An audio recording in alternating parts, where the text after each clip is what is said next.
I'm Roger Hitchcock reporting for UTTV from Canada. There's a huge controversy in the United States over the Keystone XL pipeline. Should President Obama approve it or not approve it? What is it? Well, it's a pipeline that will bring Canada oil into the United States for refining in Illinois and Oklahoma and Houston to give us a greater gasoline supply and other petroleum products. What's the controversy, since now we have a bunch of pipelines that come from Canada to the United States? Canada, in fact, is our primary source of oil in the United States, and we have a lot of transportation of the oil into the United States as it is. The difference is that the Canadians have found an immense treasure of oil in the Alberta province of Canada. It's equivalent, they say, to Saudi Arabia, and they have started to develop this oil resource. There's a lot of oil, and they're going to need a bigger pipeline to bring it into the United States. Oil that would displace the need for us in the United States to depend on oil from Venezuela or Saudi Arabia or Nigeria, and in fact free us from OPEC, something we've been dreaming about for 40 years. We had a chance to go firsthand to the center of this oil boom in Alberta province at Fort McMurray, about 200 some miles north of Calgary, and take a tour of the two different ways the Canadians have developed to get at the oil, because here's the problem. The oil is dispersed. It's in these sand formations that lie underneath the forest. Forest covers about 85% of Canada, and about 10% of that is underneath it are these oil sands.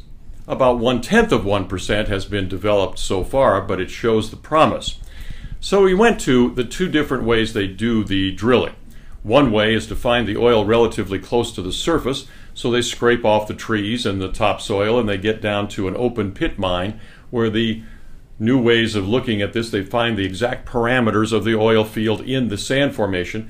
They dig all the sand out, put it in trucks and truck it up to the plant. They separate the oil basically by boiling the sand, separate the oil out, and then the water and the sand and everything goes into a tailing pond, which is really a big, large lake, that then hopefully they recover and reclaim back into forest land.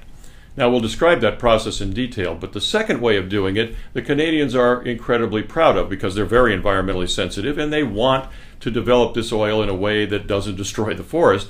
So they found a way to go what they call in situ, meaning on site. They have a plant to separate the oil from the sand, but to get at the oil, they go out with pipelines and a spoke from the plant to smaller operations where traditional holes are drilled down to the oil formation, and steam is injected into the sand formation, which boils the oil down underground, basically. The oil then settles out by gravity to a deeper well, another pipe, a second pipe, that then takes the oil as it's flowing back up to the surface and over to the plant to be refined. So this has a much smaller impact than the open pit mine, and also accesses the deeper oil deposits, of which there are many, many more than there are those that are closer to the surface.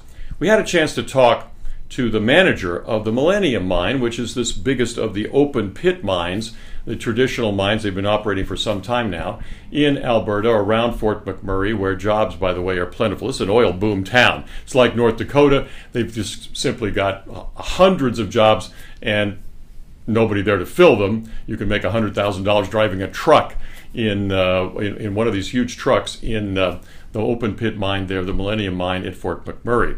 So we talked to Lynn Gould. She's the manager of this 24/7, 365 operation. They run day and night. They run with an incredible amount of removal of this sand, and she described it this way.